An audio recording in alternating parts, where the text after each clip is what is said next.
¿Recuerdas la primera vez que alguien te contó lo que una serpiente dijo?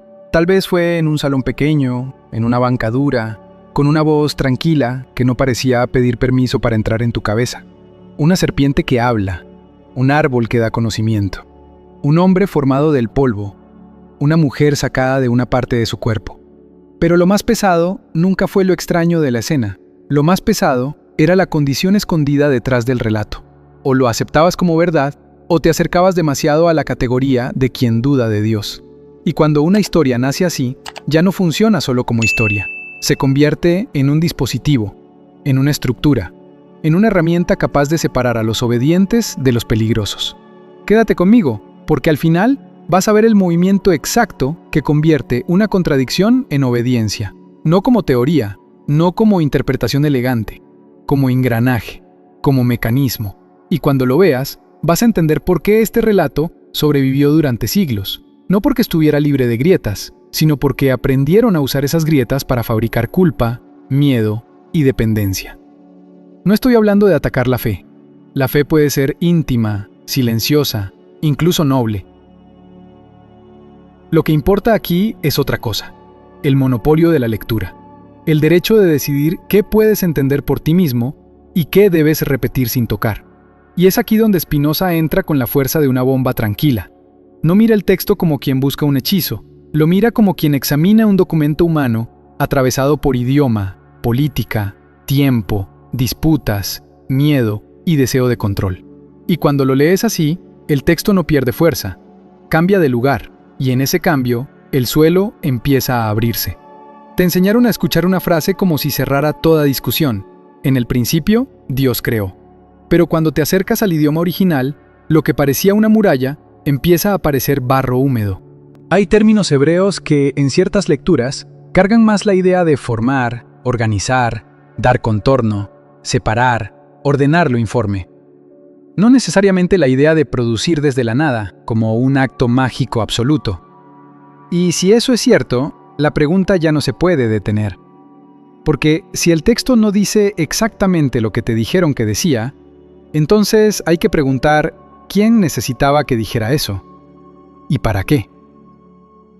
Ahí empieza a doler, porque cuando una traducción deja de ser traducción y se vuelve dogma, la palabra deja de ser palabra, se vuelve cadena. Y por eso Spinoza insistía en algo que todavía hoy incomoda: la escritura debe leerse con la luz natural de la razón. Eso no era un detalle académico, era una amenaza directa al sistema. Porque estaba diciendo que el texto no necesita un dueño exclusivo para tener sentido. Y cualquier institución que vive de controlar la interpretación sabe perfectamente lo peligroso que es eso. Tú lo sentiste antes de ponerle nombre. La incomodidad no era pecado, era inteligencia. Esa sensación de que algo no terminaba de cuadrar no era rebeldía vacía, era tu mente tocando una costura. Y el sistema, en lugar de enseñarte a mirar la costura, te enseñó a sentir culpa por haberla visto. Ahora mira lo que pasa cuando dejas de partir de lo que te mandaron creer y empiezas a partir de lo que el relato realmente hace. El Edén suele contarse como el origen absoluto de toda la humanidad. Lo escuchaste tantas veces que parece obvio, pero apenas la narración avanza, aparecen fisuras. Caín mata a Abel y luego tiene miedo de que alguien lo encuentre. Detente ahí. ¿Quién exactamente iba a encontrarlo? No parece el miedo a un fantasma, parece el miedo a otra gente. Después recibe una marca para que nadie lo mate al verlo. Otra vez la misma pregunta: ¿nadie quién? Y luego viene el detalle que casi siempre se pasa de puntitas. Caín conoce a una mujer. El texto no se detiene a justificarlo. No dice que Dios creó otra mujer en ese momento. No abre un paréntesis para explicar la aparición de otros seres humanos. Simplemente sigue, como si su existencia no fuera un problema. Eso no es una prueba de laboratorio, es algo más revelador. Es una costura. Es el relato dejando ver, casi sin querer, el mundo mental de quienes lo escribieron. Un mundo donde otros grupos humanos ya eran obvios, donde otras comunidades ya existían, donde no hacía falta explicarlo porque para ellos no era raro. Y entonces aparece la pregunta que incomoda todo. Si este relato funciona mejor como mito de origen de un pueblo específico, ¿Por qué te lo enseñaron como historia universal de toda la especie humana? Spinoza insistía en algo que parece simple y aún así sigue siendo explosivo. Para entender un texto, hay que entender su idioma, su contexto, su objetivo y los límites de conocimiento de sus autores. Cuando aplicas eso al Pentateuco, el texto deja de parecer manual del universo y empieza a mostrarse como lo que también es: una construcción humana destinada a formar conducta, consolidar obediencia y sostener una identidad colectiva. Y eso cambia todo. Porque entonces la culpa heredada deja de verse como un misterio sagrado y empieza a parecer ingeniería moral. Te enseñaron a sentir que naciste con una deuda, que una falla antigua ya venía pegada a ti antes de cualquier decisión tuya. Eso genera un tipo de dependencia muy específica. Si el problema eres tú por naturaleza, entonces necesitas una mediación por naturaleza. Y esa mediación, casualmente, siempre tiene dirección institucional. No te castigaron por preguntar porque tus preguntas fueran malas. Te castigaron porque las preguntas correctas son peligrosas para cualquier sistema que necesita que aceptes una historia antes de entenderla. Y 350 años antes que tú, hubo un hombre que vio exactamente eso: Baruch Spinoza. Tenía apenas 23 años cuando su propia comunidad lo expulsó, con una maldición ritual devastadora. Le cerraron las puertas, le prohibieron el trato humano, lo borraron en vida. ¿Por qué? Porque leyó con honestidad, porque notó lo que no encajaba, porque se negó a llamar misterio a lo que era contradicción administrada. Lo destruyeron por la misma razón por la que a tantos les enseñaron a bajar la voz cuando empezaban a pensar demasiado. Y él no se detuvo. Molió lentes para sobrevivir. Respiró polvo de vidrio mientras escribía en secreto. Publicó de manera anónima, porque poner su nombre podía costarle la vida. Murió joven, pobre, enfermo, aislado, pero libre. Y tenía razón. Eso es lo que vuelve tan insoportable su figura. No fue castigado por estar equivocado. Fue castigado porque su método funcionaba. Leer con honestidad. No llamar verdad a lo que no resiste lectura honesta. No confundir obediencia con comprensión. Ahora acerca la vista al cuerpo. La idea de que toda la humanidad desciende literalmente de una sola pareja se repitió durante siglos como si fuera evidencia, no como símbolo. Pero la propia vida pone fricción ahí. Las poblaciones que atraviesan cuellos de botella extremos suelen cargar fragilidad genética, menos diversidad, más vulnerabilidad. La vida no ama comenzar demasiado estrecha. La variedad humana es visible. Sangres distintas, respuestas inmunológicas distintas, rasgos distintos, adaptaciones distintas. El cuerpo humano cuenta una historia larga, extensa, plural, como si la vida humana hubiera sido multitud desde hace muchísimo tiempo, no el resultado literal de una sola escena cerrada. Y aquí hay que ser preciso. La ciencia no prueba directamente que un mito no ocurrió, porque un mito no pretende funcionar como experimento científico.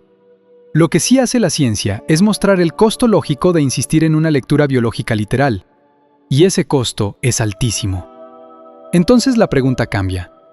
Ya no es si crees o no crees.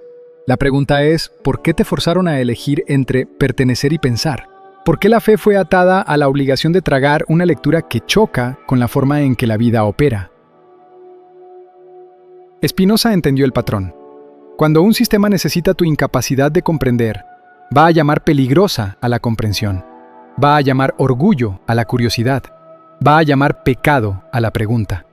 Y ese mecanismo no vive solo dentro de la religión. Ya lo viste en otros espacios. Un fragmento se convierte en toda la realidad. Una frase se vende como prueba absoluta. Un recorte emocional reemplaza al contexto. Algoritmos premiando indignación. Voces vendiendo certeza instantánea. Quien pide tiempo para entender se vuelve sospechoso. Cambia la ropa, no cambia la máquina. Ahora regresa a la serpiente. Desde niño te enseñaron que era Satanás con máscara, el enemigo, el engañador. Pero el texto del Génesis la presenta de otra forma, como un animal astuto del campo. El relato por sí mismo no hace toda la demonología que llegó después. Esa identificación directa entre serpiente y Satanás fue una construcción teológica posterior, desarrollada cuando hizo falta consolidar un gran relato del mal. No es raro. Una institución quiere coherencia. Un sistema moral quiere un enemigo claro. Un drama de culpa necesita un villano oscuro. Pero el propio relato del Edén trae un problema mucho más incómodo que cualquier demonio. La serpiente dice que si comen, sus ojos se abrirán y conocerán el bien y el mal. Luego comen. Y después el mismo Dios reconoce que el humano ha llegado a ser como uno de nosotros, conociendo el bien y el mal. Detente ahí. Porque si el texto deja ese movimiento visible, entonces la pregunta ya no puede esconderse. Si conocer el bien y el mal acerca al humano a lo divino, ¿por qué estaba prohibido? No estamos hablando de un juguete prohibido. Estamos hablando del discernimiento, de la capacidad de juzgar, de la facultad de mirar por cuenta propia. Y si eso era lo prohibido, entonces el crimen central deja de ser curiosidad en abstracto. El crimen es salir de la infancia moral. El crimen es dejar de depender. El crimen es empezar a decidir. Y ahí el mito muestra su nervio más profundo. Todo sistema construido sobre obediencia necesita una respuesta única para una pregunta peligrosa. ¿Quién decide lo bueno y lo malo? La versión literal del Edén responde así: no tú, nunca tú. En el momento en que intentas pensar por tu cuenta, caes. Spinoza fue todavía más lejos. Para él, bien y mal no eran sustancias cósmicas repartidas sobre las cosas. Eran formas humanas de pensar, lo que aumenta o disminuye nuestra potencia de vivir, lo que nos ayuda, lo que nos perjudica. Eso destruye la idea de una culpa metafísica heredada por sangre, y también destruye la idea de que debes nacer debiendo algo, para que luego alguien pueda administrarte el remedio. Cuando ves eso, la historia cambia de función. Ya no actúa como tribunal cósmico sobre tu esencia. Empieza a funcionar como espejo de cómo comunidades antiguas imaginaban el orden, el peligro y la transgresión. Y en ese momento aparece otra costura, porque Génesis no habla con una sola voz perfecta. Hay versiones que se rozan, que no encajan del todo. ¿Has escuchado la historia de la mujer sacada del hombre como si fuera una justificación natural de jerarquía? Pero en otro tramo, el texto habla del ser humano creado hombre y mujer juntos, como imagen divina, sin esa secuencia donde uno aparece como derivación del otro. No embonan sin esfuerzo. Y cuando algo necesita demasiado esfuerzo para armonizarse, lo más honesto es admitir que hay capas. Eso era precisamente lo que Spinoza no estaba dispuesto a ocultar. La escritura no es un bloque homogéneo dictado de una sola vez.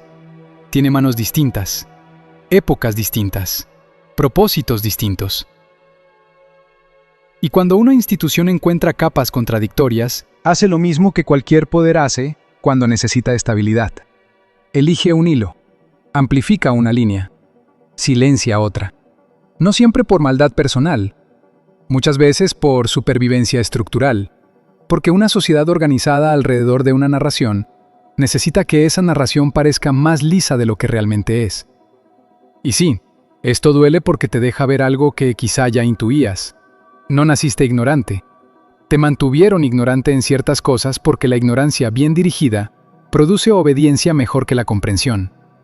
La culpa no fue un accidente, fue una herramienta funcional. Volvamos al inicio de la Biblia. La doctrina de la creación desde la nada se convirtió en símbolo de poder absoluto.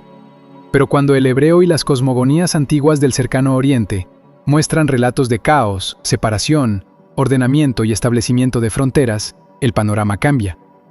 El mundo no aparece necesariamente como un truco instantáneo, sino como organización de lo informe, luz y tinieblas, aguas y tierra, día y noche. Eso coloca al Génesis dentro de un universo simbólico compartido, donde varios pueblos respiraban imágenes parecidas. No hace falta hablar de copia burda para ver el parentesco cultural. Los textos conversan entre sí porque los pueblos compartían aire, miedos y símbolos. Y reconocer eso no destruye el texto. Al contrario, lo devuelve a su lugar real. Lo que sí lo deforma es exigirle una literalidad científica que no era su función original.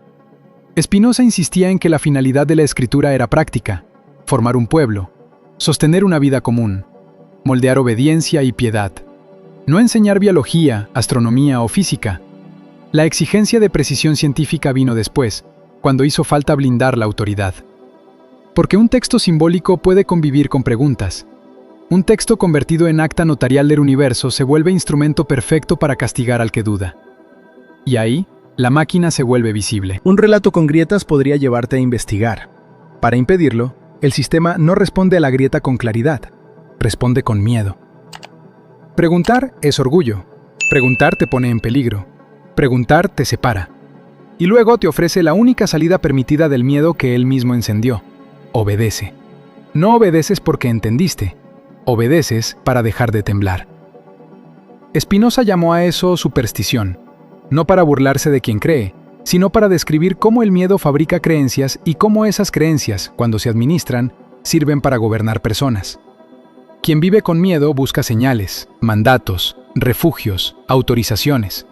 Y donde alguien reparte refugio, aparece poder. Ahora toca uno de los puntos más incómodos de todo el relato. El llamado pecado original depende de una lógica que, leída con calma, cruje. Si Adán y Eva no conocían plenamente el bien y el mal antes de comer, entonces no tenían la misma capacidad moral para juzgar el acto de desobedecer. El castigo aparece antes de la comprensión plena del crimen. Eso deja una tensión ética enorme. Y el propio texto añade otra fractura. La amenaza de muerte el día que comas no se cumple como muerte inmediata. Entonces entran capas interpretativas, reajustes, explicaciones posteriores para alisar lo que ya venía roto. Y luego está ese plural explosivo, como uno de nosotros. ¿Quiénes son nosotros? ¿Qué consejo divino asoma ahí?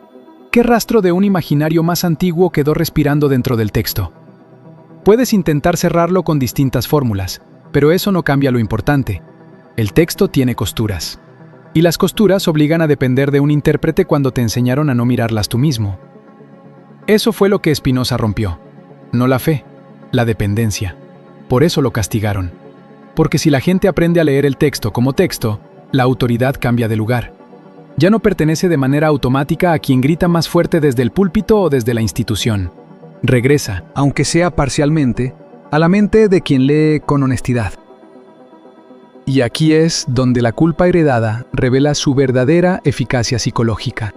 Te coloca en deuda antes de cualquier decisión tuya. Define tu identidad como insuficiencia. Te convence de que algo en ti está roto desde el origen. Y luego centraliza el remedio en una estructura que no puedes controlar. Es una forma brillante de gobierno emocional.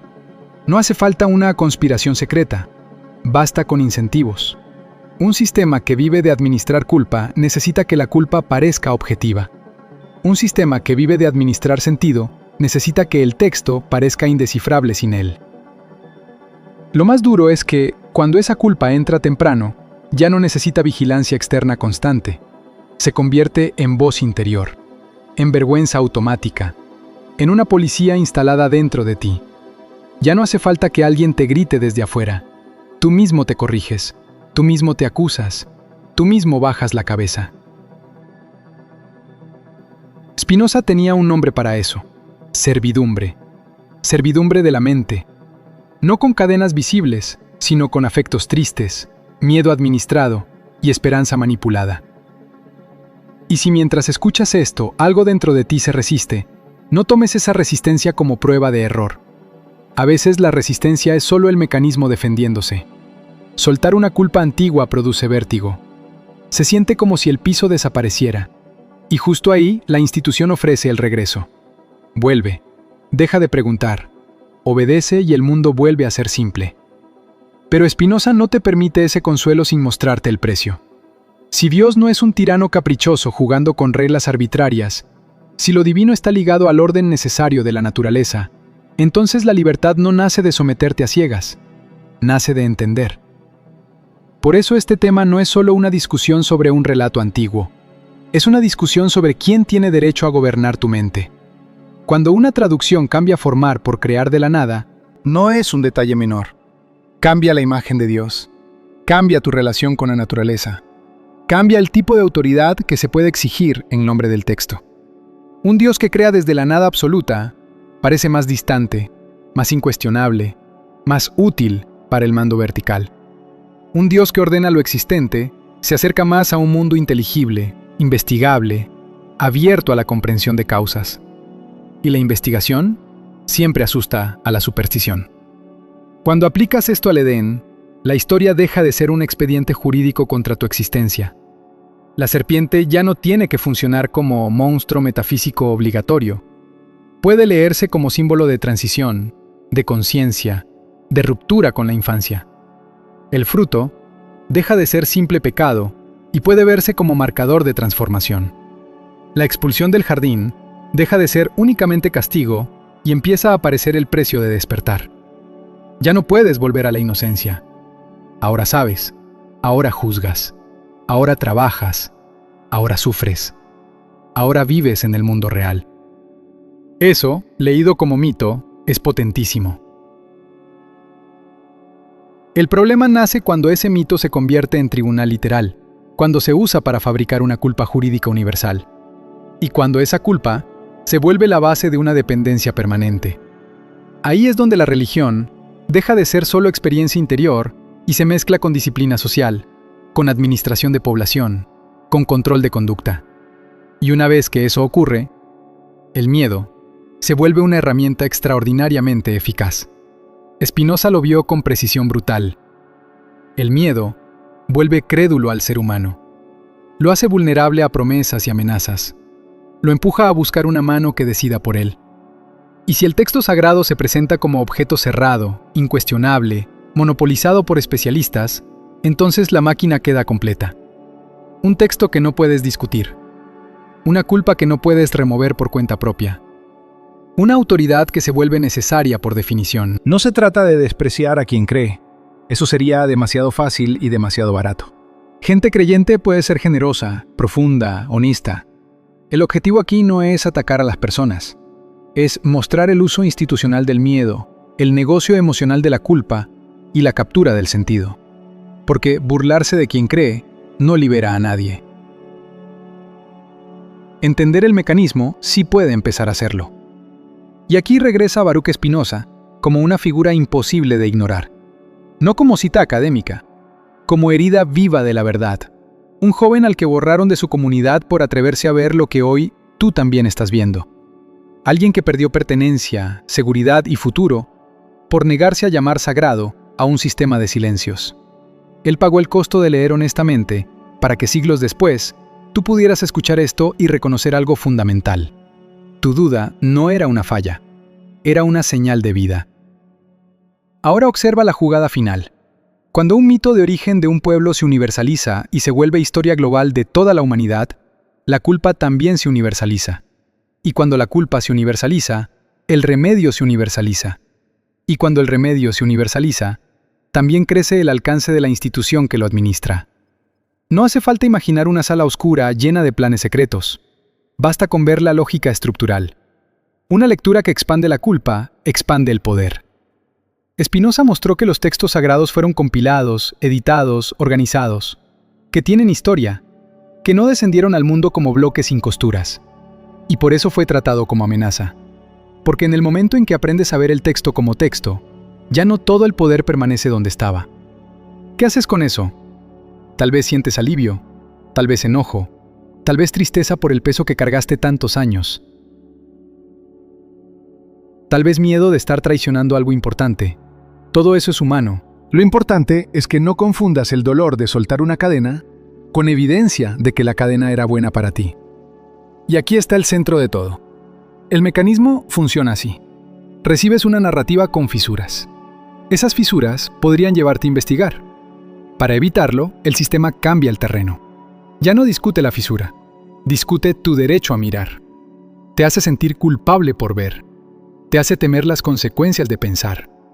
Después te vende obediencia como paz. Y una vez que obedeces por miedo, llamas virtud a lo que en realidad fue autoprotección.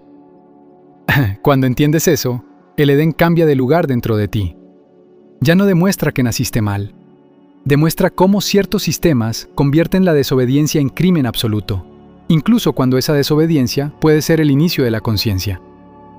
La caída, entonces, puede leerse como crecimiento, como salida de tutela, como el momento en que el ser humano deja de vivir en una inocencia dirigida y entra al territorio difícil del juicio propio. No necesitas abandonar toda espiritualidad para ver esto. Spinoza no ofrece vacío.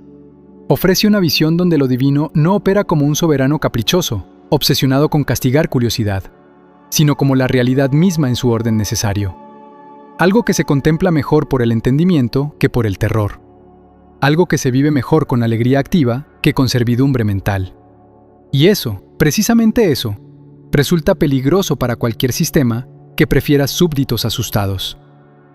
Por eso la pregunta prohibida no era ¿qué dijo la serpiente?